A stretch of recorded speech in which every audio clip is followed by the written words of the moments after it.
बिस्मिल्लाहिर्रहमानिर्रहीम। बीना, जल्दी करो बेटा, तुम्हारे बाबा बाहर खड़े इंतजार कर रहे हैं। जल्दी चलो, कहीं देर ना हो जाए।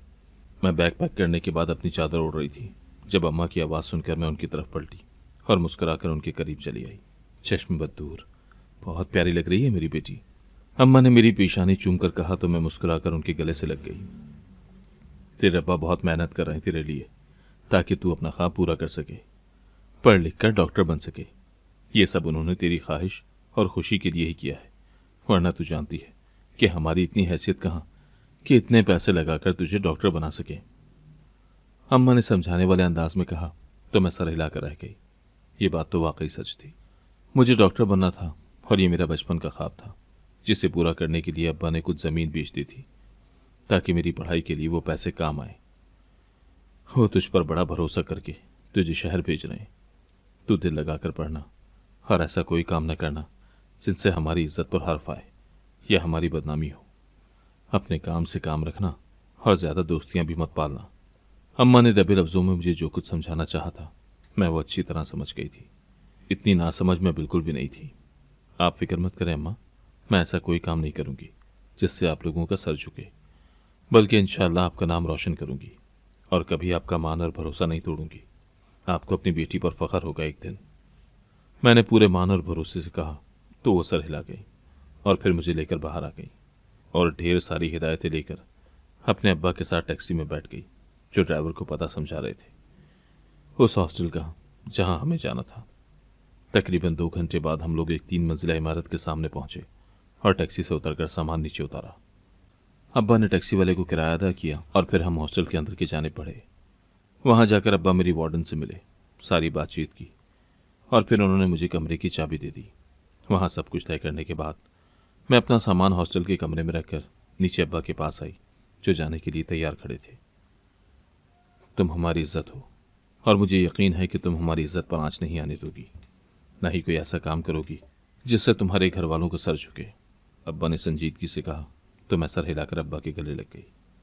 आप फिक्र मत करें और अपनी तरबियत पर पूरा भरोसा रखें। मैंने अब्बा को तसल्ली दी तो वो सर हिलाकर मुतमईन होते हुए मुझसे अलग हुए और मेरे सर पर हाथ रखकर मुझे दुआएं दी और कुछ पैसे देते हुए वापस चले गए।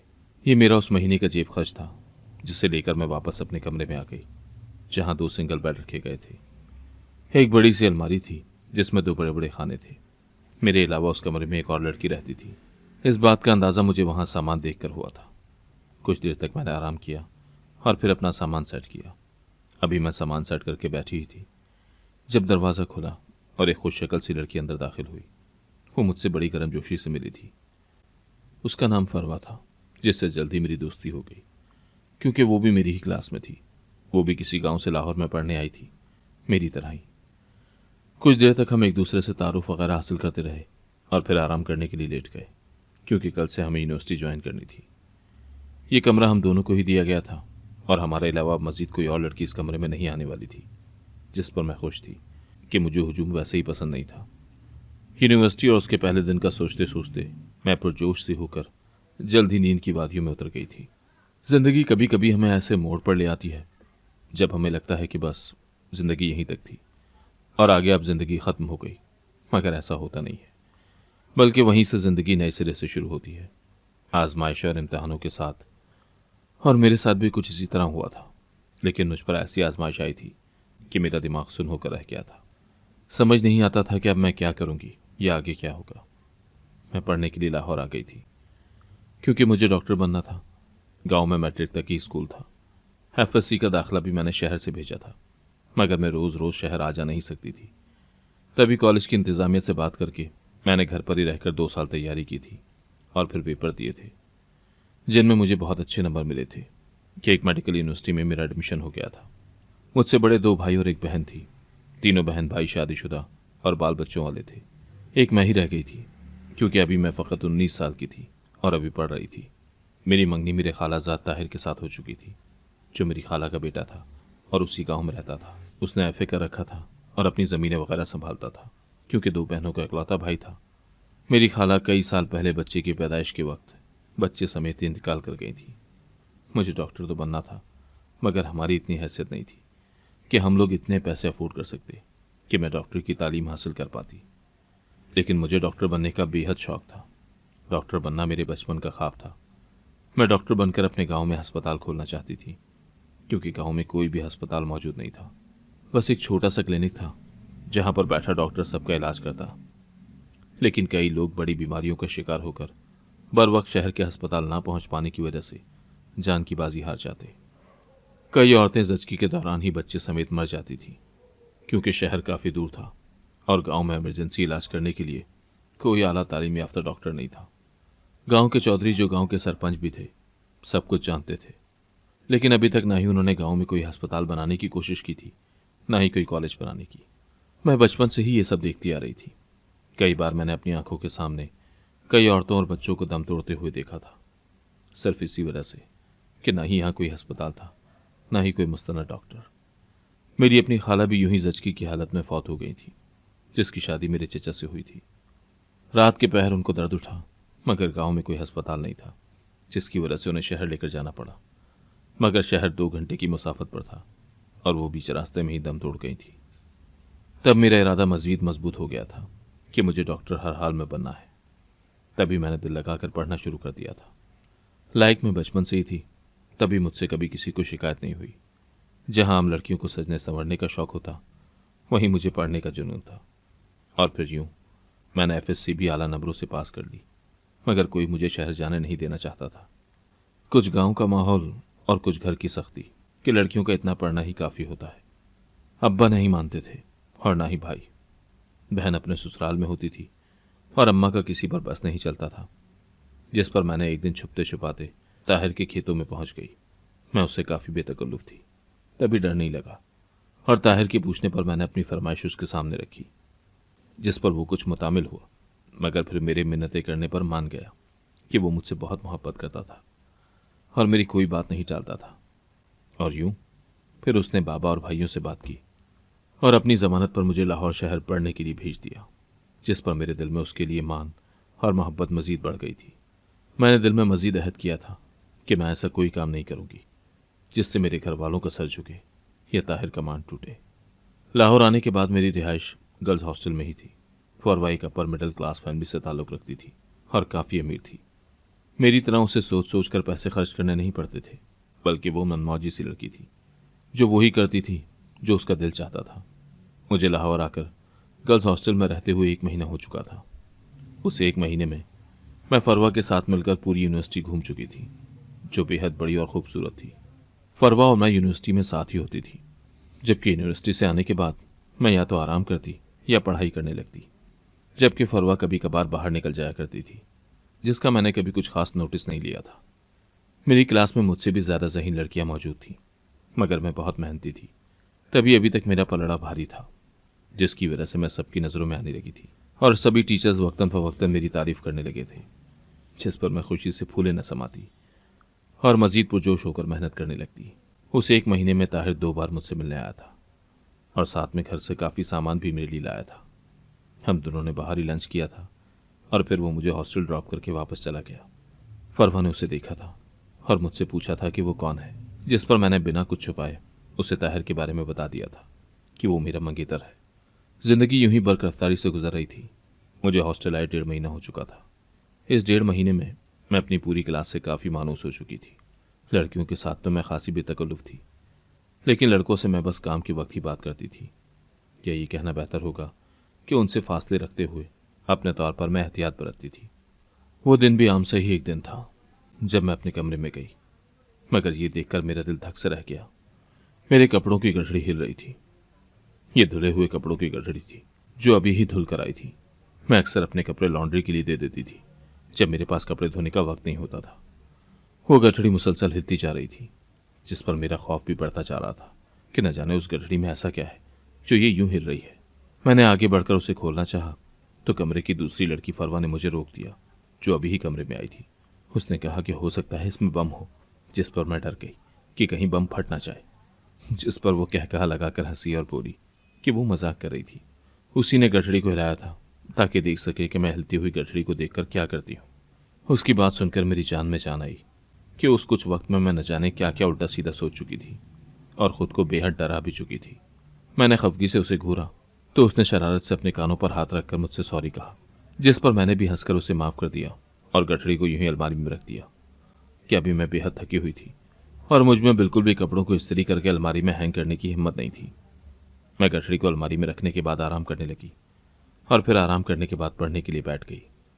मेडिकल की पढ़ाई ऐसी मुश्किल है कि उसमें 24 में से 22 घंटे लाजमन पढ़ना पड़ता है। अगर पढ़कर मेहनत ना करें तो इंसान फेल हो जाता है और मैं फेल नहीं होना चाहती थी।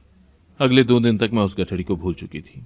क्योंकि मेरे पास पहले से इस्त्रीशुदा कपड़े थे तो मैंने गठड़ी से धुले हुए कपड़े निकालने की कोशिश ही न की और वही कपड़े इस्तेमाल किए। 2 दिन बाद अलमारी खोली तो कोई कपड़ा इस्त्रीशुदा नहीं था। आज छुट्टी थी तो मैं हॉस्टल में ही थी। कपड़े मलगजे से हो रहे थे। तभी मैंने कपड़े पहनने के लिए गठड़ी को अलमारी से बाहर निकाला और लाकर बेड पर रखा। फरवा कमरे में नहीं थी क्योंकि वो आज ही अपने घर गई थी। मैंने कपड़े पहनने के लिए वो गठड़ी खोली तो सर पर आसमान टूट पड़ा, क्योंकि गठड़ी के अंदर मुर्दा बच्चा पड़ा हुआ था, जिसे देखकर मेरी आंखें फटी की फटी रह गई। क्योंकि वो एक नौजायदा बच्चा था जो शायद अभी 1 या 2 दिन का था। उसका वजूद अकड़ा हुआ था और जिस्म अब काला पड़ने लगा था। मैं फटी फटी आंखों से उस बच्चे को देखती रही। उस वक्त मुझे समझ में ना आया कि मैं क्या करूं और क्या नहीं। वो एक मुर्दा बच्चा था जो मेरी गठड़ी से निकला था, मगर कौन था, किसका था, मैं कुछ भी नहीं जानती थी। मेरा दिमाग साए साए कर रहा था। मैं लड़खड़ा कर पीछे हटी। तभी मुझे अपने पीछे किसी की मौजूदगी का एहसास हुआ। मैंने चौंक कर खौफजदा सी नजरों से पलट कर देखा तो सामने खड़ी वार्डन को देखकर मेरे रहे सहे और आसान भी खता होने लगे। ये पहली बार था कि वार्डन मेरे कमरे में आई थी।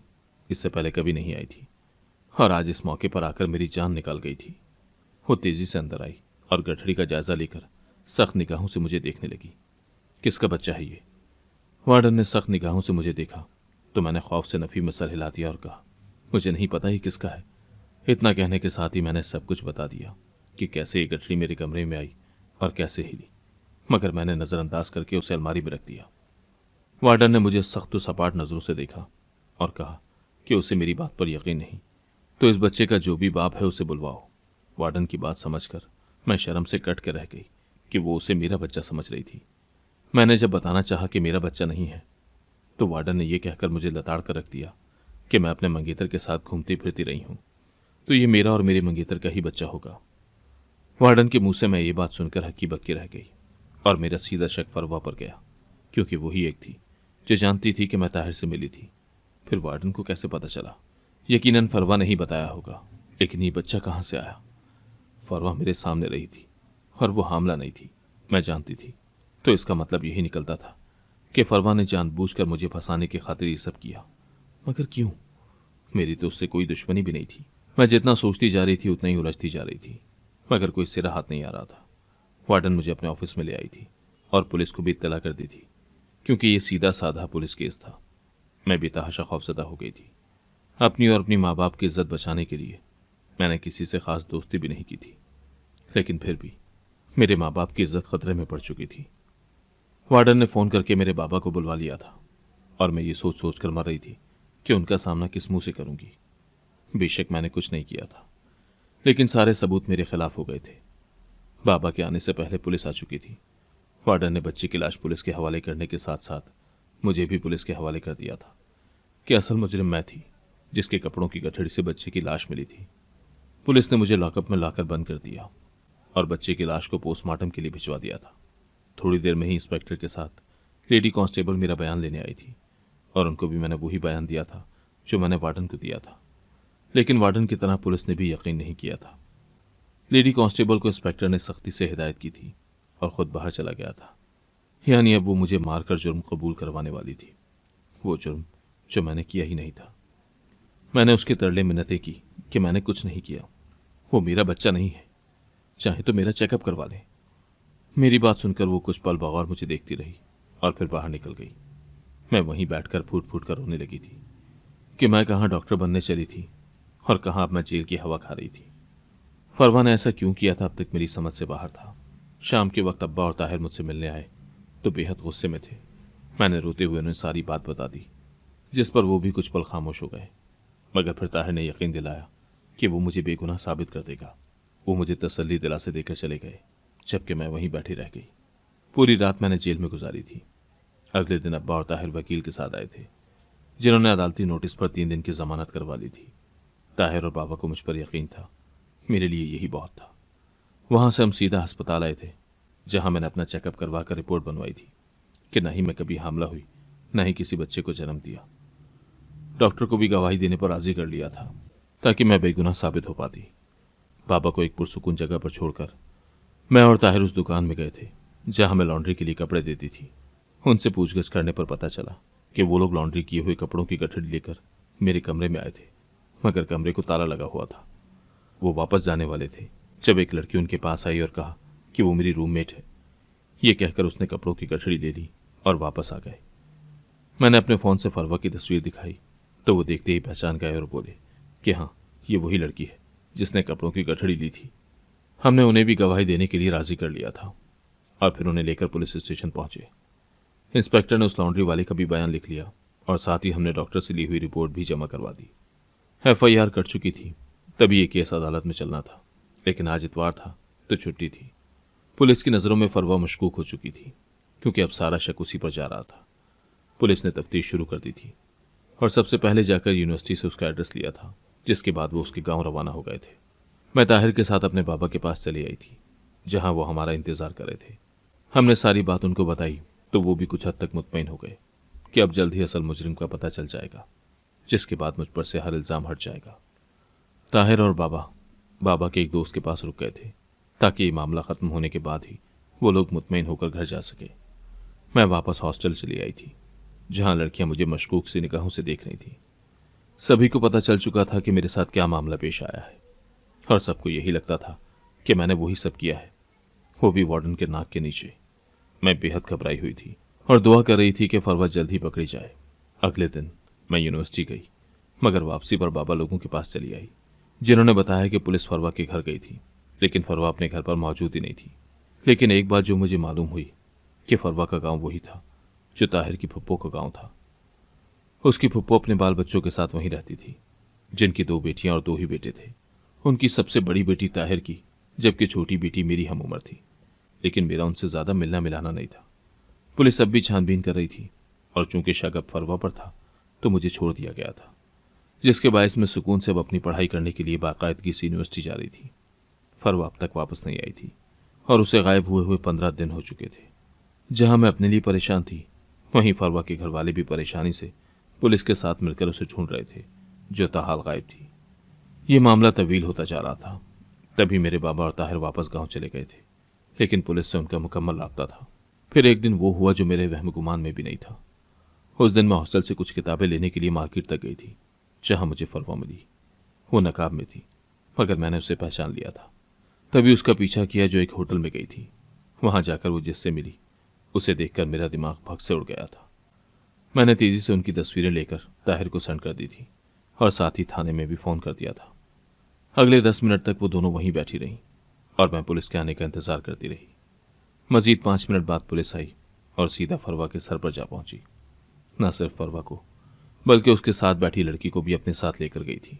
वो दोनों बेहद डरी हुई थी, मगर मुजाहिमत कर रही थी, जिस पर वो ज़बरदस्ती उनको अपने साथ ले गए। मैं वापस हॉस्टल पहुंच गई और ताहिर का इंतज़ार करने लगी, क्योंकि मुझे यकीन था कि वो ज़रूर आएगा। और मेरा यकीन तब सही साबित हुआ जब 3 घंटों बाद ताहिर हॉस्टल पहुंचा और मुझे लेकर थाने पहुंच गया। उसने इंस्पेक्टर से बात की, जिन्होंने अभी तक फरवा और उस लड़की से बयान नहीं लिया था, क्योंकि वो कुछ बोलने को राजी नहीं थी। मैं और ताहिर इंस्पेक्टर से इजाज़त लेने के बाद लॉकअप में पहुंचे, जहां वो दोनों मौजूद थीं। हमें आता देखकर उन दोनों की आंखें फटी और वो तेजी से उठकर सलाखों के करीब चली आईं। क्यों किया ये सब? ताहिर ने गुस्से से भड़ककर फरवा के साथ मौजूद दूसरी लड़की से पूछा, जो कोई और नहीं बल्कि ताहिर की फुप्पो की बेटी मजीना थी। ताहिर के पूछने पर वो भी खामोश रही थी, जबकि मैं भी खामोशी से मगर नफरत भरी निगाहों से फरवा और मजीना को देख रही थी, जिनकी वजह से मेरी जिंदगी बर्बाद होते होते बची थी। बोलो, वरना मैं फुप्पो को सब कुछ बता दूंगा और फिर तुम्हारी हरकतों से तंग आकर वो तुम्हें या तो घर से निकाल देंगी या फिर किसी भी फकीर से तुम्हारी शादी करवा देंगी। ताहिर ने अब की बार बिना किसी लिहाज मुरव्वत के कहा तो मजीना खौफ से कांप गई और बेसाख्ता नफी में सर हिलाया, जबकि फरवा बुरी तरह रोने लगी थी। वो शायद बहुत ज्यादा डर गई थी। मैं बताती हूँ। मजीना अब कुछ न बोली तो फरवा ने तेजी से कहा, नहीं, तुम कुछ नहीं बताओगी। मजीना ने उसे टोका तो फरवा ने गुस्से से उसे घूरा, मैंने पहले ही तुम्हारी बातों में आकर बहुत बुरा कर लिया। मेरा करियर तबाह होने के दर पे है। फरवा ने गुस्से से कहा और फिर हमारी तरफ मुतवज्जा हुई और बताने लगी कि मजीना मेरी दोस्त है, बचपन की दोस्त, जिसे मैं बहुत चाहती थी और इसके लिए कुछ भी करने को तैयार हो जाती थी। मजीना ताहिर को यानी तुम्हें चाहती थी, लेकिन तुम्हारी मंगनी तुम्हारी खालाजाद से हो चुकी थी, जिसकी वजह से वो बस खून के आंसू रोकर रह जाती।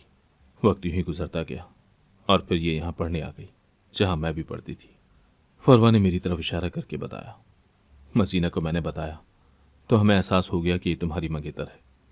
मजीना को लगा कि अभी तुम्हें पा सकती है। अगर ये बदनाम हो जाए तो फिर तुम उसको छोड़ देते और इसका बाप इसकी जल्द ही किसी और से शादी भी करवा देता। मजीना ने मुझे किसी का बच्चा लाकर दिया जो जिंदा था मगर बेहद कमजोर था और किसी भी वक्त मरने वाला था। वो ये बच्चा किसी यतीम खाने से लाई थी जो एक दिन का था। उसे मैंने इसके कपड़ों की गठड़ी में छुपा दिया और इसे उसे खोलने से भी रोक दिया और अपने घर चली गई। पीसीओ से वार्डन को फोन करके झूठ सच मिलाकर बताया और वार्डन ने इसको रंगे हाथों पकड़ लिया, जिसके बाद ये सब होता गया जो तुम जानते ही हो। फरवा ने जैसे जैसे बताया मेरी आंखें हैरत से फटती गईं कि इतनी गहरी साजिश, वो भी मेरे खिलाफ। मैंने ये सब तुम्हारे लिए किया ताहिर, सिर्फ तुमसे शादी करने के लिए। मजीना चिल्लाई मगर ताहिर ने उसे नजरअंदाज करके फरवा को मुखातिब किया। इसकी वजह से तुमने अपना करियर तबाह कर लिया, लेकिन अगर तुम बाकी जिंदगी बर्बाद नहीं करना चाहती तो इसके खिलाफ गवाही दे दो कि इसने बच्चे की जान दांव पर लगा दी सिर्फ अपने मकसद के तहत। ये मुजरिम है, इसे सजा मिलनी चाहिए। ताहिर ने कहा तो फरवा मान गई, जबकि मजीना चीखती चिल्लाती रह गई। अगले कुछ दिनों में फरवा ने उसके खिलाफ गवाही दे दी थी, जिस पर मजीना को कई साल की सजा और जुर्माना हुआ, जबकि फरवा को 1 साल की सजा हुई और उसका करियर भी खत्म हो गया। मजीना की हरकत के बारे में जानकर सबने उसे ताल्लुक तोड़ लिया। मेरी अम्मा ने जल्दी खौफ से मेरी और ताहिर की शादी करवा दी। मैं ताहिर के साथ शहर में आ गई और हंसी खुशी जिंदगी गुजारने लगी।